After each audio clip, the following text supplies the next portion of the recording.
औज़ुबिल्लाहि मिनश्शैतानिर्रजीम बिस्मिल्लाहिर्रहमानिर्रहीम अस्सलाम वालेकुम। ओके जी, आज हम बात करेंगे लिस्ट एडीटी के बारे में कि लिस्ट क्या होती है, क्या इसकी सिग्निफिकेंस है। फिर इसी की बेसिस पर आगे बढ़ते हुए हमने मुख्तलिफ़ किस्म के डाटा स्ट्रक्चर्स को देखना है जिसके अंदर लिस्ट की इम्प्लीमेंटेशन की जाएगी या इसको इस्तेमाल किया जाएगा। अब लिस्ट क्या चीज़ है, किस तरह से हमें हेल्प आउट करती है, वन बाय वन इसके बारे में बात करते हैं। So list is basically a set of values written down one below the other, right? So you can say that कि starting पर हमने ये बात देखी थी, ये चीज़ देखी थी कि data basically क्या है, data is also a set of values. So जो set of values हैं आपकी, अगर वो किसी certain arrangement के अंदर आ जाती है, like over here let you write the things one after the other either horizontally or vertically, right? So that becomes a list. Okay. Now on this basis, if we have another definition of this thing or another concept of this thing, which is a number of connected items. Now the term connected is there because अगर आप ऊपर देखते हो तो वहाँ पर मैं क्या नज़र आया था कि सेट ऑफ वैल्यूज़, तो अगर सेट ऑफ वैल्यूज़ हैं तो वो तो इकट्ठी होकर कहीं ना कहीं आ रही होंगी ना, उनको कलेक्ट किया होगा। अब जब उन वैल्यूज़ को कलेक्ट कर दिया गया है तो दे becomes connected now, right? So a number of connected items, right? Connected items or names written or printed consecutively, typically one below the other. Now this is another component of this thing, consecutive, one after the other, right? So if one thing is there, the next thing is going to be follow that particular thing, and so on and so forth. So like for example, if we start accounting from 0, we have 0, then 1, then 2, then 3, then 4, so on and so forth, 10 till n numbers. So they are basically connected one after the other. Okay. On basis of this, we can conclude that the elements of the list have a predecessor and successor relationship, right? Each element is going to have some predecessor as well as a successor, because we said that they are connected. So how you gonna connect them? Obviously if the elements are connected, then they must have a relationship of predecessor and successor, right? So ये list के जो है वो overall एक abstraction से बन जाती है हमारे सामने कि लिस्ट सेट ऑफ डाटा है, लेकिन सेट ऑफ डाटा किस तरह का है, उसकी वैल्यूज़ जो हैं, जो उसकी आइटम्स हैं, they are connected with one another. और जब कनेक्शन की बात आ जाएगी तो obviously they will have the predecessor and successor relationship. Okay. Now अब जब लिस्ट है तो उसका पहला जो एलिमेंट है उसका कभी भी कोई प्रेडिसेसर नहीं होगा, बिकॉज जब आप शुरू में है, पहला एलिमेंट आया है तो उसके पीछे तो कोई वैल्यू नहीं होगी ना। जब उसके पीछे कोई वैल्यू नहीं है, दैट मीन्स कि वो एलिमेंट मार्क होगा आपका लिस्ट के स्टार्ट के तौर पर, the beginning of the list. मतलब लिस्ट में बहुत सारे एलिमेंट्स पड़े हैं, अब जो एलिमेंट्स पड़े हुए हैं आपके, उनमें से स्टार्टिंग कौन सा है? स्टार्टिंग वो होगा जिसका कोई प्रेडिसेसर नहीं होगा लॉजिकली, राइट? वहाँ से आपका स्टार्टिंग पॉइंट होगा और फिर उससे आगे आप मूव कर सकते हो। सिमिलरली जो हमारा लास्ट एलिमेंट होगा वो कैसे आइडेंटिफाई होगा? उसका तरीकाकार ये होगा कि जिस एलिमेंट का कोई सक्सेसर नहीं है वो हमारा क्या हो जाएगा? That will become the last element of the list, ठीक है? और वहीं से हम एंड ऑफ द लिस्ट पर भी जाएंगे। अब देखिए, अब लिस्ट अगर पड़ी है, वी वांट टू स्टार्ट, हम स्टार्ट कहाँ से करेंगे? ऐसे एलिमेंट से जिसका कोई प्रेडिसेसर नहीं है। और हम एंड कहाँ पर जाए करेंगे, यानी हमें पता कब चलेगा कि लिस्ट एंड हो गई है? ऐसे एलिमेंट के ऊपर जिसके आगे कोई सक्सेसर नहीं होगा, राइट? तो ये चीज़ आएगी लिस्ट की डेफिनेशन या टर्मिनोलॉजीज के अंदर। ओके, लाइक फॉर एग्जांपल यहाँ पर अब आपके पास एक लिस्ट है और उस लिस्ट के अंदर बहुत सारे एलिमेंट्स पड़े हुए हैं, and there are almost 6 elements, you know. अब इन वन बाय वन देखते हैं। अगर आप 25 को पकड़ते हो, ये वाला जो एलिमेंट है, तो this element does not have any predecessor. Okay, इसका कोई प्रेडिसेसर नहीं है। जब इसका कोई प्रेडिसेसर नहीं है तो this will be marked as the first element. तो यहाँ से हम अपना काम शुरू करेंगे। सिमिलरली जब हम देखते हैं इस 31 को, तो 31 does not have any successor, so it means this is going to be the last element. तो ये हमारा आखिरी एलिमेंट हो जाएगा। ओके। बाकी जितने भी एलिमेंट्स होंगे in between, you can say that in between the starting element and the last element, वो सारे के सारे एलिमेंट क्या होंगे, उनका लाजमी कोई ना कोई सक्सेसर भी होगा, कोई ना कोई उनका प्रेडिसेसर भी होगा। अब जैसे यहाँ पर देखें, जो 12 है आपका, इसका प्रेडिसेसर क्या है, ये रहा, इसका सक्सेसर क्या है, ये रहा। सिमिलरली अगर हम 83 की बात कर लेते हैं तो 83 का प्रेडिसेसर 12 है, 83 का जो सक्सेसर है वो ये है, and so on and so forth, this relationship will hold. Okay, so इस तरह से आपके लिस्ट के एलिमेंट जो है वो अरेंज किए जाते हैं, क्योंकि हमने ये कहा था कि it's a set of values. So ये सेट ऑफ वैल्यूज़ ही है ना, ठीक है। तो सेट ऑफ वैल्यूज़ को अरेंज किया गया है इन सर्टन वे, और वो सर्टन वे क्या है कि एलिमेंट्स कनेक्टेड है एक दूसरे के साथ, जिसकी वजह से क्या बन गई है, ये लिस्ट बन गई। Okay, right. अब यहाँ पर थोड़ा सा ऑब्जर्व कीजिए कि starting element 25, very good, we are good to go. अब आगे जब हम बढ़े हैं तो इस 83 को देखें, 83 के आगे एक एम्प्टी स्पेस है, we have a vacant space, यानी एक सेल जो है वो खाली पड़ा हुआ है, ठीक है। अब जो डेफिनेशन हमने पढ़ी है उसके अकॉर्डिंगली क्या है जी, कि लास्ट एलिमेंट का कोई भी सक्सेसर नहीं होगा। तो 83 के आगे तो कोई एलिमेंट है ही नहीं, तो क्या 83 हमारा लास्ट एलिमेंट है? नहीं, 83 तो लास्ट एलिमेंट नहीं है, क्योंकि आप देख सकते हो कि इस खाली सेल के बाद भी दो एलिमेंट्स पड़े हुए हैं। अब हुआ क्या है कि आपने दरमियान में एक सेल को खाली छोड़ दिया, इन एलिमेंट्स को यहाँ पे नहीं रखा, जिसकी वजह से ये दरमियान में जो वैकेंट सेल आया या एम्प्टी सेल आया उसकी वजह से आपकी लिस्ट इनवैलिड हो गई है, और may be you can say that it's a corrupted list, corrupt हो गया उसके अंदर डाटा। क्योंकि जब आप इसको ट्रैवर्स करेंगे, इट सीम्स लाइक कि जी यहाँ पर जाकर आगे कुछ पढ़ा ही नहीं हुआ, तो ये हमारा लास्ट एलिमेंट है। बट लॉजिकली आप देखें तो आगे दो एलिमेंट्स भी पड़े हुए हैं, और जिसकी वजह से ये जो लिस्ट है ये इनवैलिड लिस्ट कंसीडर होगी। So we need to be careful कि आपने लिस्ट के वो प्रेडिसेसर सक्सेसर रिलेशनशिप को होल्ड करवाना है, तभी जाके वो कनेक्टेड एलिमेंट्स वाली प्रॉपर्टी जो है वो सेटिस्फाई होगी, वरना नहीं होगी। Okay, now you can say that there are techniques like we can connect this one with that one and this does not matter and so on and so forth। वो बातें अपनी जगह पर सारी हैं, लेकिन बिल्कुल जो बेसिक लेवल पर हम बात कर रहे हैं, जो एक्चुअल अंडरस्टैंडिंग बनती है हमारी, उसके अकॉर्डिंगली हम काम करें तो that is wrong, right. Okay, अब लिस्ट की टाइप की तरफ आ जाते हैं। There are two type of list, unsorted list, और अनसॉर्टेड लिस्ट के अंदर क्या है जी, elements are placed in the list in no particular order. Okay, no particular order, but the relationship should hold, the relationship of predecessor and successor should be holded, and obviously among the elements there is no semantic or logical operation is there. If there is no semantic or logical relationship is there, only the predecessor and successor relation is there, that will be named as unsorted list. Okay, unsorted list. So what is sorted list? It's a reverse of unsorted list. The elements of the list maintain a certain order, either numerically or alphabetically, right, or in any other relationship or logical relationship. Like for example, we can say that every new element will be placed before the old element. Just an example.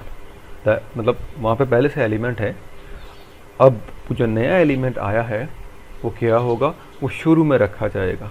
तो अगर कोई इस तरह की भी restriction आप लगा देते हैं तो that will fall under the category of sorted list. But in general we move on the data, so numerical or alphabetical relationship is there of the element. We can sort them in ascending order or descending order, that is named as increasing order or decreasing order, and many other relationship you can place on the data to make the sorted list. Okay, so two types, unsorted and sorted list are generally there. Okay, now let's talk about example of some lists which are unsorted and sorted. Now you can see over here we have name of 4 persons, Saad, Daud, Zain, Ibrahim. अब इसमें आप देखें तो ये unsorted list है, क्योंकि alphabetically आप अगर मूव करें तो अल्फ़ाबेटिकली क्या होना चाहिए, सबसे ऊपर तो शायद डी को आना चाहिए and so on and so fourth, लेकिन सबसे पहले एस आ रहा है।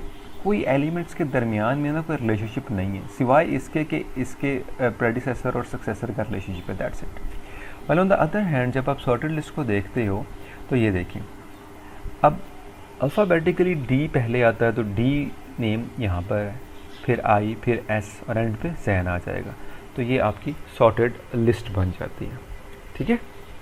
Okay, to maintain a list of elements following things should be considered. Now these are some terminologies जिनके बारे में मैंने अभी बात करनी है कि आपने अगर लिस्ट मेंटेन करनी है तो आपको किन बातों का ख्याल रखना चाहिए या किन चीज़ों को आपको अपने सामने रखकर काम करना चाहिए ताकि कोई प्रॉब्लम ना हो। उसमें से सबसे पहली जो इम्पोर्टेंट चीज़ है वो है maximum size, which is the total capacity of the list. Total capacity कि कितना डेटा उसके अंदर आ सकता है। लाइक फॉर एग्ज़ाम्पल आपने एक बोतल ली और वो बोतल के ऊपर लिखा हुआ था 1 लीटर। 1 लीटर क्या है, उसकी कैपेसिटी है। सो उसको हम क्या कहेंगे, मैक्सिमम साइज़, कि इतना डेटा इसके अंदर आ सकता है। जितना मैक्सिमम डाटा उसके अंदर आ सकता है वो आपका क्या होगा, मैक्सिमम साइज़। और इस प्रॉपर्टी को लाजमी मेंटेन करना चाहिए। जब भी आपने लिस्ट के साथ काम करना है ये ज़रूर करनी चाहिए ताकि आपको पता हो कि आपके पास मैक्सिमम मेमोरी कितनी है जिसमें आपने डाटा वगैरह को रखना है। दूसरी तरफ फिर इंपॉर्टेंट चीज़ क्या रखनी है हमने, करंट साइज़। जैसे मैंने अभी एग्जांपल दी कि आपके पास 1 लीटर की बोतल है, ज़रूरी तो नहीं ना कि आपने उसके अंदर 1 लीटर लिक्विड ही डालना है, कम भी तो डाल सकते हो। आपने फॉर एग्जांपल 500 ml उसके अंदर लिक्विड डाल दिया तो क्या वो अपने मैक्सिमम साइज़ पे पहुंच गई है? नहीं, उसका अब साइज़ कितना है, करंट साइज़ है विच इज़ 500 ml, ठीक है। तो हमने जब उसको इस्तेमाल करना है तो हम 500 ml तक ही जाएंगे क्योंकि उसमें डाटा इतना पड़ा हुआ है, उसमें लिक्विड इतना पड़ा हुआ है। ओके, सिमिलरली अगर लिस्ट है फॉर एग्जांपल, उसके अंदर आप 10 एलिमेंट्स रख सकते हैं तो उसका मैक्सिमम साइज़ कितना हो गया, 10। और अगर उसके अंदर 3 एलिमेंट पड़े हैं तो करंट साइज कितना है, 3। तो हमने प्रोसेसिंग 10 पर नहीं करनी, हमने प्रोसेसिंग कितने पर करनी है, 3 के ऊपर। तो ये चीज़ ज़रूर जहन में रखनी है जब भी आपने काम करना है कि इन दोनों पैरामीटर्स को मेंटेन करें, एक मैक्सिमम साइज़ और दूसरा कौन सा, current size. Current number of elements कितने हैं उसके अंदर, करंट डेटा का साइज़ कितना है। कंप्यूटर पॉइंट ऑफ व्यू से अगर आप देखते हैं तो सपोज करें आपके सिस्टम में जो रैम लगी हुई है, जस्ट सपोज वो 8 GB की है, that is the maximum size. लेकिन हर वक्त 8 GB पूरी की पूरी तो इस्तेमाल नहीं हो रही होती ना, करंट साइज़ होता है। हो सकता है किसी वक्त 4 GB इस्तेमाल हो रही है, किसी वक्त 5 GB इस्तेमाल हो रही है। तो आपका ऑपरेटिंग सिस्टम कितनी मेमोरी पर भी काम करेगा, अगर 5 GB है तो उस 5 GB वाले डाटा को इस्तेमाल करेगा ना, वो ये तो नहीं करना शुरू कर देगा कि जो रिमेनिंग 3 GB डाटा पड़ा हुआ है मेमोरी की कैपेसिटी का उसको भी इस्तेमाल करना शुरू कर दे जहाँ पर डाटा कोई नहीं available, right. So for that reason we should maintain the current size, okay, right. Generally जो ऑपरेशंस परफॉर्म होते हैं लिस्ट के ऊपर, अब उनको देख लेते हैं। सो जनरल जो ऑपरेशन परफॉर्म होते हैं, although there can be many operations that can be performed on the lists, लेकिन ये कुछ जनरल ऑपरेशन की बात हो रही है। Number 1 insertion, adding an element in the list, okay. Display, list के अंदर डाटा पड़ा है तो सारे का सारा डाटा डिस्प्ले करवाना है। अब सारे का सारा डाटा से मुराद क्या है कि हमने करंट साइज तक जाना है, ठीक है, ना कि आप मैक्सिमम साइज तक जाएं। अब वो एक अलग बात है कि करंट साइज किसके इक्वल हो जाए, आपके मैक्सिमम साइज पर, तो वो एक अलग बात है। लेकिन आपने कहाँ तक जाना होता है, अपने करंट साइज पर, क्योंकि वही डाटा है ना आपके पास, बाकी जगह तो खाली है, राइट। सर्च कॉमन ऑपरेशन है, लिस्ट के अंदर जो डाटा पड़ा हुआ है आप वेरीफाई करना चाहते हो कि सर्टन आइटम उसके अंदर एग्जिस्ट करती है या नहीं करती। अब सर्टन आइटम को ढूंढने के लिए आपको क्या करना पड़ेगा, you have to compare it. और कंपेयर करते हुए जिस एलिमेंट को आपने ढूंढना है उसको हम कह देंगे दैट्स आर की एलिमेंट, राइट। और उसको हम पूरी कलेक्शन के अंदर फिर सर्च करना शुरू कर देंगे। So that is a search operation normally performed on the list.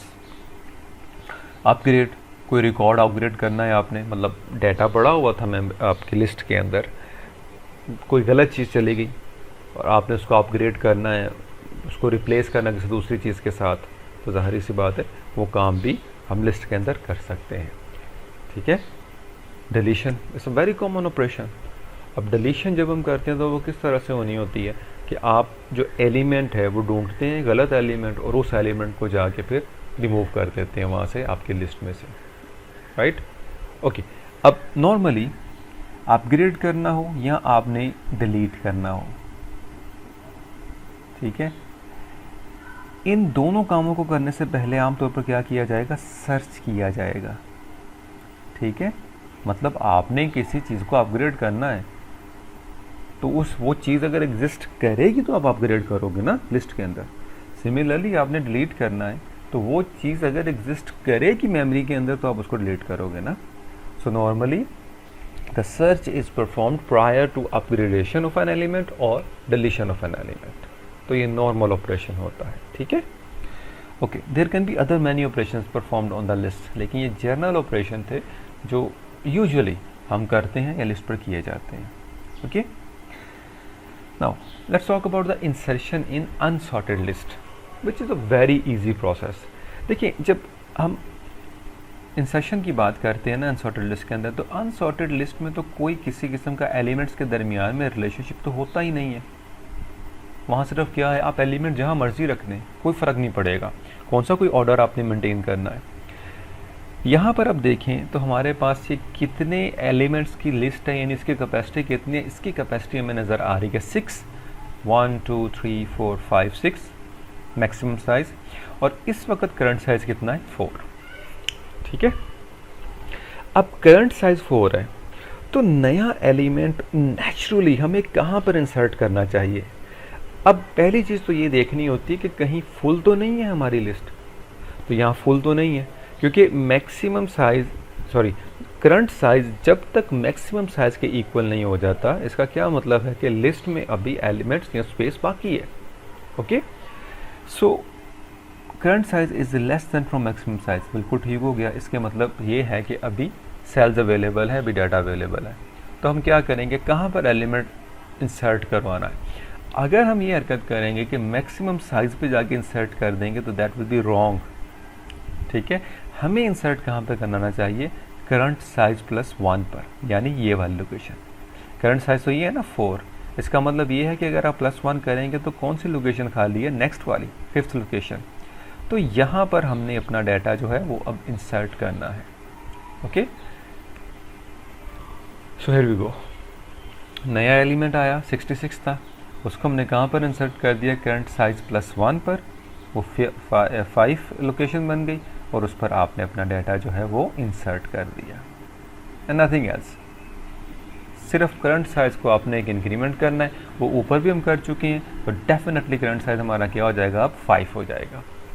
ठीक है, क्योंकि करंट साइज़ मेंटेन ज़रूर करना है कि एलिमेंट हमारे कितने हैं। अब यहाँ पर देखिए अनसॉर्टेड लिस्ट थी जिसकी वजह से हमने एंड पे इंसर्ट कर दिया।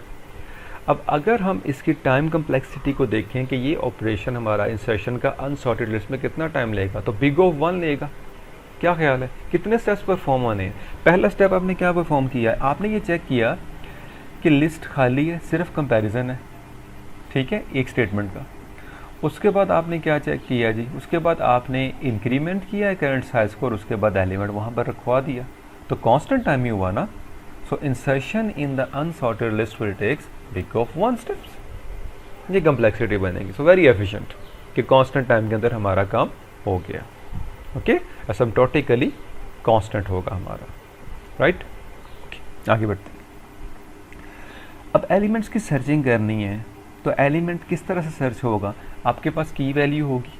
तो लिस्ट में क्या करते हैं आप, देखिए आपने फॉर एग्जांपल मार्केट में गए, मार्केट से आपने किसी मॉल में गए, वहाँ से आपने शॉपिंग की, शॉपिंग करने के बाद आपने क्या किया, पॉइंट ऑफ सेल पे पहुँचे, तो जो वहाँ पर कस्टमर सपोर्ट वाले थे उन्होंने आपका सारा डाटा एंटर किया। एंटर करने के बाद आपको रिसिप्ट पकड़ा दी और उस रिसिप्ट पे क्या लिखा हुआ है, पूरी लिस्ट बनी हुई है आइटम्स की जो आपने बाय की हैं।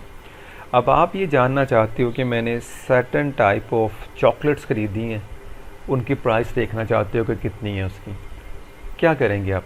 अब देखिए आपके जहन में जो चीज़ है वो चॉकलेट्स हैं, दैट थिंग बिकम्स योर की, कि इसको मैंने ढूंढना है।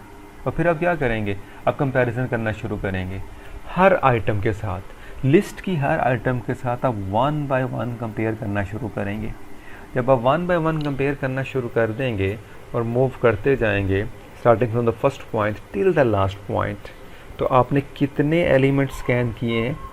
n एलिमेंट्स, ठीक है। सिंपली कंपैरिजन करते हुए आपने n एलिमेंट्स को कंपेयर कर लेना है।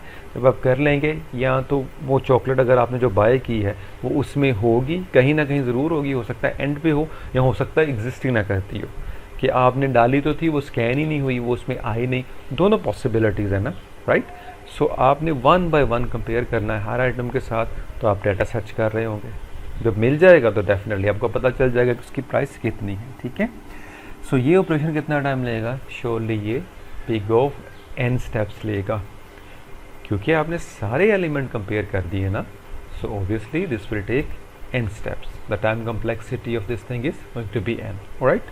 अब सर्च, जैसे मैंने पहले बात की थी कि ये आमतौर पर डिलीशन या अपग्रेड करने से पहले सर्च इस्तेमाल होती है, नेचुरली इस्तेमाल होती है, कि आप पहले सर्च करते हैं फिर उसको अपग्रेड करते हैं या डिलीट करते हैं, ऑलराइट। तो search is a very important operation for lists, okay. अब ज़रा डिलीशन की तरफ आ जाते हैं कि लिस्ट के किसी एलिमेंट को अगर डिलीट करना है तो वो किस तरह से होगा। अब जो एग्जांपल यहाँ पर हमारे पास है उसमें हम क्या करना चाहते हैं, we want to remove the element 12, this one, okay. अब इसको हम रिमूव करना चाहते हैं तो क्या किया जाएगा? अब कोई इरेज़र तो नहीं होता वहाँ पर कि जाके जी बस रब कर दिया तो वहाँ से मेमोरी के अंदर से डाटा ख़त्म हो गया, ऐसा कुछ नहीं है। अरेज करने का मतलब ये होता है कि जो डाटा पहले पड़ा है उसके ऊपर कोई और डाटा आप राइट कर दें, तो राइट ऑपरेशन जो होता है मेमोरी के अंदर वो डिस्ट्रक्टिव होता है for the previous content, right. तो पुराना डाटा वहाँ से ख़त्म हो जाएगा और नया डाटा उसके ऊपर आ जाएगा, ठीक है जी। तो अब हमने 12 को रिमूव करना है। सपोज करें आपने 12 को ख़त्म कर दिया वहाँ से। अब जब आपने 12 को ख़त्म किया तो क्या लिस्ट अपनी सही फॉर्म के अंदर बाकी रही? नहीं रही। क्यों नहीं रही? उसकी वजह यह है कि आपने यहाँ पर एक एम्प्टी सेल को छोड़ दिया है, एक वैकेंट सेल को छोड़ दिया है। और जिसकी वजह से मसला क्या होगा, जो हमने शुरू में भी डिस्कस किया, कि अब ये कंसीडर होना शुरू हो जाएगा कि 25 के आगे कोई एलिमेंट नहीं है, तो यही हमारा लास्ट एलिमेंट है, ठीक है। तो अब इसका सल्यूशन क्या है? हमें अपनी लिस्ट को ठीक करना है, ठीक है। हमें अपनी लिस्ट को ठीक करना है क्योंकि इसकी वजह से गड़बड़ हो रही है। अब ठीक करने के लिए फिर कई एल्गोरिदम्स बनाए जा सकते हैं, कई चीज़ें हमारे जहन में आती हैं, उनको डिस्कस कर लेते हैं। कि सारे एलिमेंट्स को हम शिफ्ट कर दें।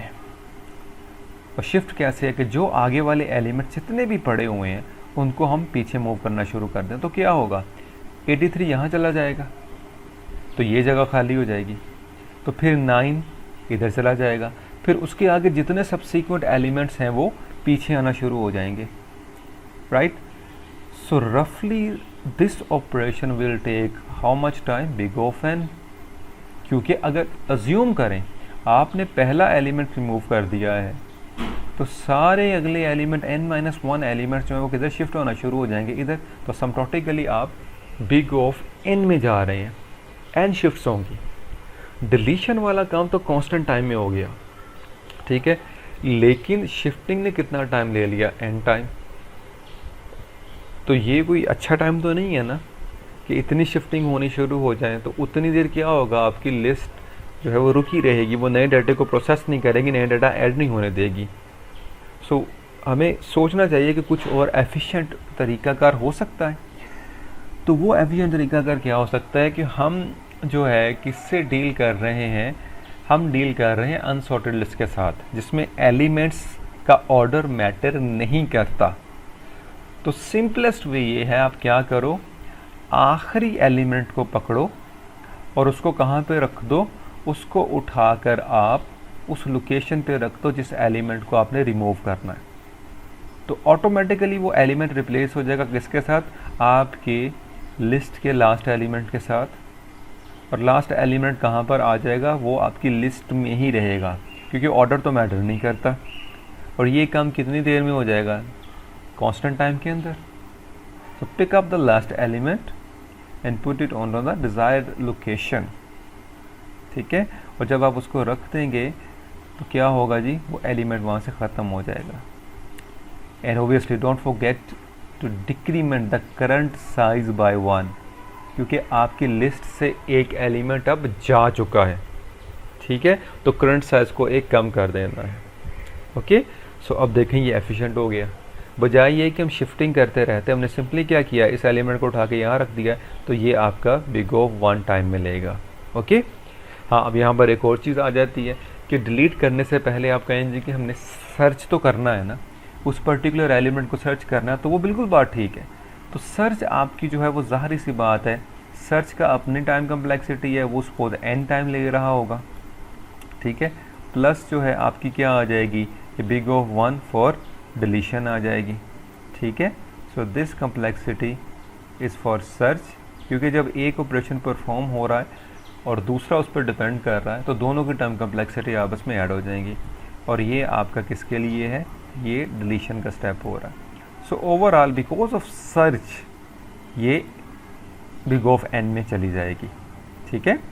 लेकिन हमने इसको और एफिशिएंट कर लिया। अगर आप इसमें रहते तो नेचुरली फिर 2n हो जाती, ओके। सो उसने हम बजाय ज़्यादा ऑपरेशंस करने के, की ऑपरेशंस करने के, हमने सिंपली उसको कांस्टेंट टाइम के अंदर ले आया।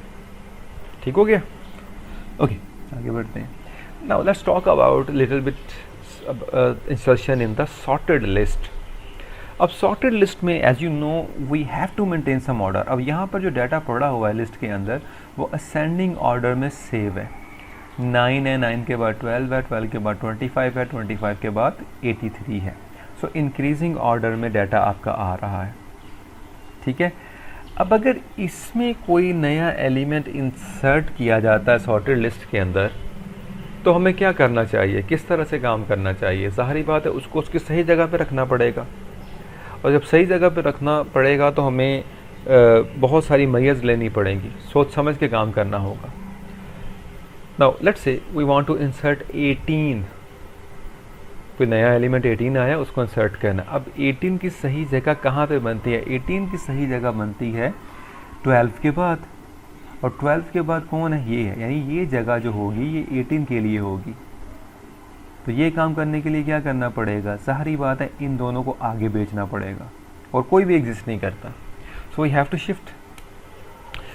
To shift all the elements one step forward to place 18 on its rightest place.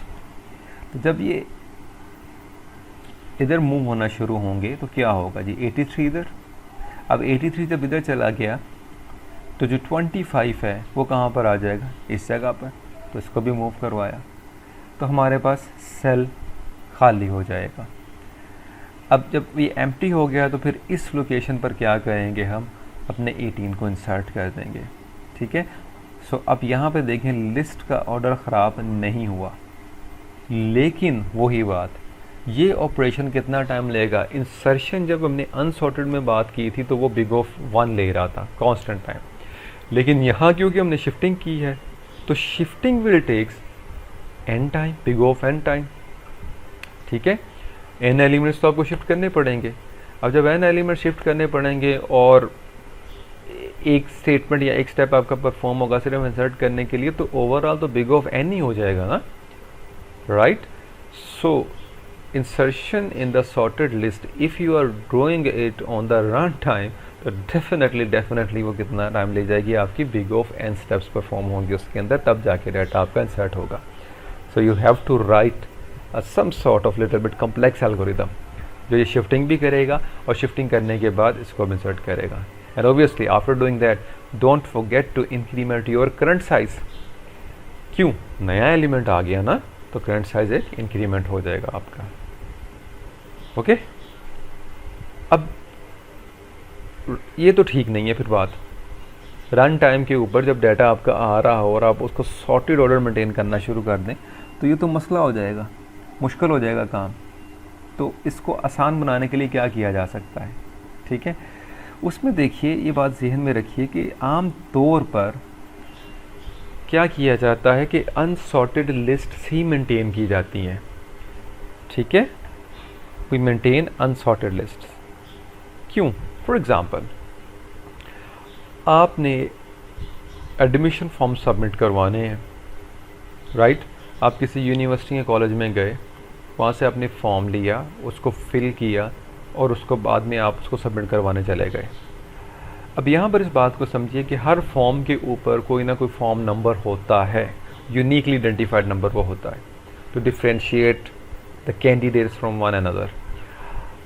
अब वहाँ पर जो क्लैरिकल स्टाफ बैठा है, आपने उसको फॉर्म पकड़ाया। जब आपने फॉर्म उसको पकड़ा दिया तो वो क्या करेगा? अब वो अगर तो ये हरकत करना शुरू कर दे कि वो सिस्टम में एंट्री कर रहा था, तो एंट्री करते हुए उसने कहा कि अच्छा 1 मिनट ज़रा वेट करो, मैं सॉर्टेड लिस्ट मेंटेन कर रहा हूँ, तो आपका नंबर ये कहीं दरमियान में आता है। उसने एलिमेंट्स को शिफ्ट किया, फिर आपका नंबर एंटर किया और उसके बाद आपको शिफ्ट पकड़ाई। दिस विल टेक टाइम, क्योंकि क्यू में जितने लोग पीछे लगे होंगे वो तो फिर बहुत ज़्यादा उनको वेट करना पड़ेगा। On the other hand clerical staff के लिए भी ये बहुत मुश्किल हो जाएगा कि वो रन टाइम के ऊपर सॉर्टेड लिस्ट को मेंटेन करते रहें। मुश्किल हो जाएगा उनके लिए, क्योंकि जब भी दरमियान में कहीं डाटा इंसर्ट करना पड़ेगा, सारे एलिमेंट्स को शिफ्ट करना पड़ेगा और उसमें शिफ्ट सिस्टम का भी वक्त लगेगा। ठीक है, सो फिर जनरली क्या किया जाता है, आपने नोट किया होगा कि वो जो क्लैरिकल स्टाफ बैठा होता है वो फॉर्म पकड़ता है, एंट्री करता है, रिसिप्ट आपको दे देता है, और उसके बाद वो सारा डाटा इकट्ठा करने के बाद फिर क्या करते हैं, फिर उसको सॉर्ट करते हैं बाद में। क्योंकि जब आपने अनसॉर्टेड लिस्ट मेंटेन कर ली, अनसॉर्टेड लिस्ट मेंटेन करने के बाद हम बड़ी आसानी के साथ उनको क्या कर सकते हैं, सॉर्ट कर सकते हैं, because there are many efficient sorting algorithms are there, जिनकी मदद से हम अपनी लिस्ट को बाद में सॉर्ट आउट कर सकते हैं आसानी के साथ।